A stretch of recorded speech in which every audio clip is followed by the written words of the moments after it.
This vessel, though it's well equipped, is not a floating hospital, and we don't expect you to act like doctors and nurses. Your job is to patch and dispatch.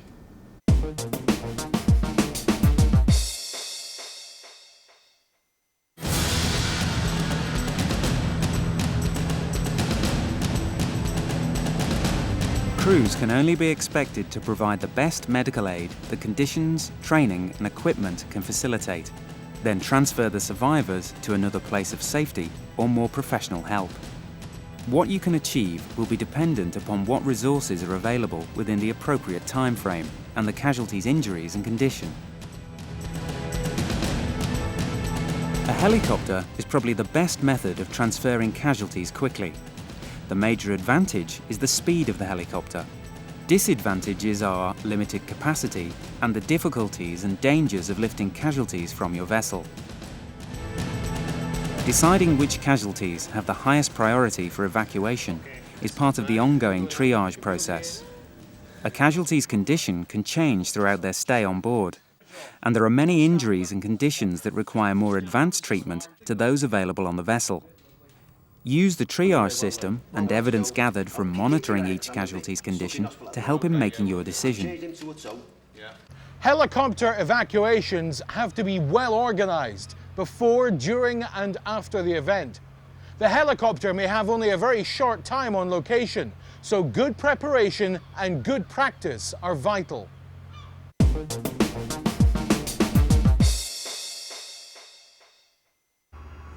First of all, the availability of a helicopter will be made known to the master, who will inform the AMA of its estimated time of arrival and the number of casualties it can accommodate. Using the triage system, the AMA must then organise the correct number of casualties. If the casualties are responsive, you should make them aware of the intended evacuation. The master should determine whether the helicopter is willing to winch the vessel's stretchers before its arrival on scene, and also which form of winching they are likely to use. The aircraft pilot should also be told the location of the winching area. Relevant information should be passed on to both the medical team and the deck party. The vessel will need to identify itself to the aircraft, as there may be several vessels operating in the same area. The accepted daytime and nighttime signals may do. However, additional identifiers, such as flags, smoke or lights, should be agreed and arranged as appropriate. The master will choose a rendezvous point that allows for unrestricted manoeuvring during winching operations, and he'll communicate that to the helicopter. Meanwhile, the vessel's crew should be stabilising and preparing casualties for evacuation. Each evacuated casualty must be properly protected from the elements. All items securely fitted in the stretchers, together with completed documentation that relates to the treatment and care provided by the vessel.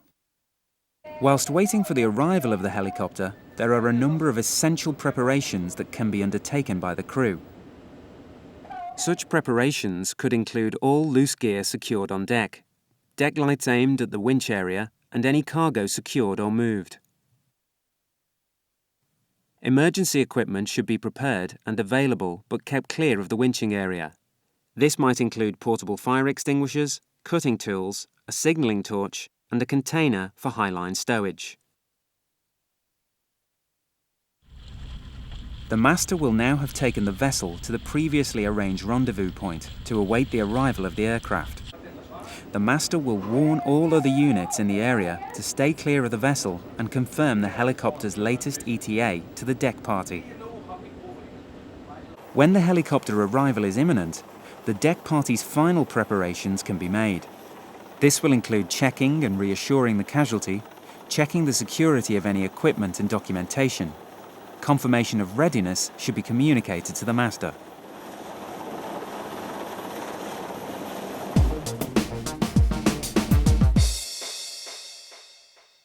Once the helicopter is on location and communications re-established, the master will maneuver the vessel as agreed with the helicopter pilot. Remember, the helicopter has a limited time on location, so intended evacuations must be ready.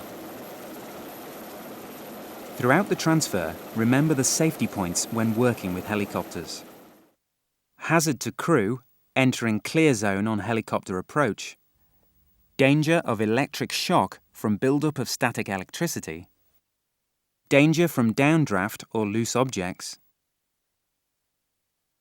danger of fouling helicopter lines, danger of helicopter operations distracting crew from duties, difficulty in communications due to noise levels, danger of aircraft crashing. Once in position, the aircraft will begin the winching process by communication to the master, who will relay this to the deck and medical party. Internal communications on the vessel should not be by radio, as this may cause interference with the aircraft's communication systems. Casualties should be held in the accommodation area until it is their turn to be transferred. Any decision as to the order of casualties evacuated will come from the aircraft crew. Do not block alleyways with casualties. A stretcher might require up to 4 bearers, so remember to have the correct amount of personnel to assist. Normally, the helicopter winchman will winch onto the vessel. They will liaise with those in charge on deck and communicate with the aircraft. When engaged in winching operations, remember the safety points. If used, do not secure the high line to any part of the vessel. Do not fire flares in the vicinity of the aircraft. Do not fire line-throwing apparatus in the vicinity of the aircraft. Do not use a radio during winching. Do not touch the winchman, hook or high-line winch wire until earthed. Do not point strong lights directly towards the aircraft. Do not operate the aeronautical radio if you are not qualified.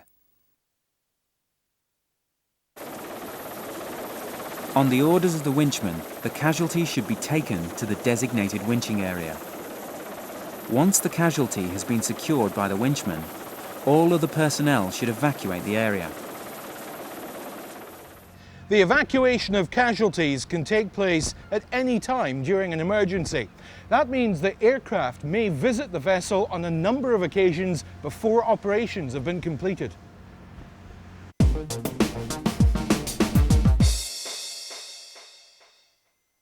If the aircraft is not returning, then all equipment should be returned to the correct place on the vessel and left in an immediate state of readiness. Circumstances may present an alternative means for choice of transfer.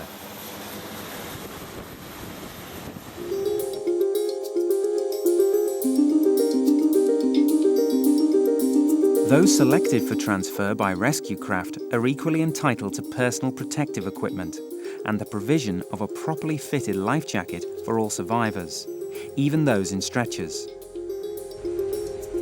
Responsive casualties should be thoroughly briefed as to the safety procedures on board the craft and supervised at all times.